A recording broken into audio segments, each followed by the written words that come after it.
سلام لك يكرم عدد ما خط باليد القلم بالمسك دي له شم باريسي من اغلى ماركه.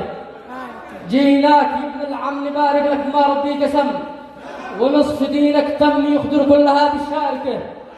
الكل بك مهتم والحاضر تغنى وانسجم، وذكرك اليوم عم والايدي عليك متشابكه. يا قهل من دعم معادل الزواج ما قدم، يمشي بليل ظلم ولا شاف المزوج حالكه. العيزبه مقلم تجيب الهم كلا والهلم، والبرد يتقدم لباقي اعضائك المتهالكه. حتى ولو هنجم وكابر واشتقح مثل العلم، بالليل يتندم وخاصه بالظلم الحالكه. اوصي الشباب ينهم ويتزوج يحافظ على القيم، يرتاح ويتنعم معاه خله بصوره ضاحكه. والثانيه تكرم قوي القلب والحيد الاصم، اما الضعف يلزم قلوب الثانيه له شايكه. والختم بترحم على سيد البشر بين الامم، ذي من بنوره اهتم واهدانا الطريق السالكه. سلامتكم.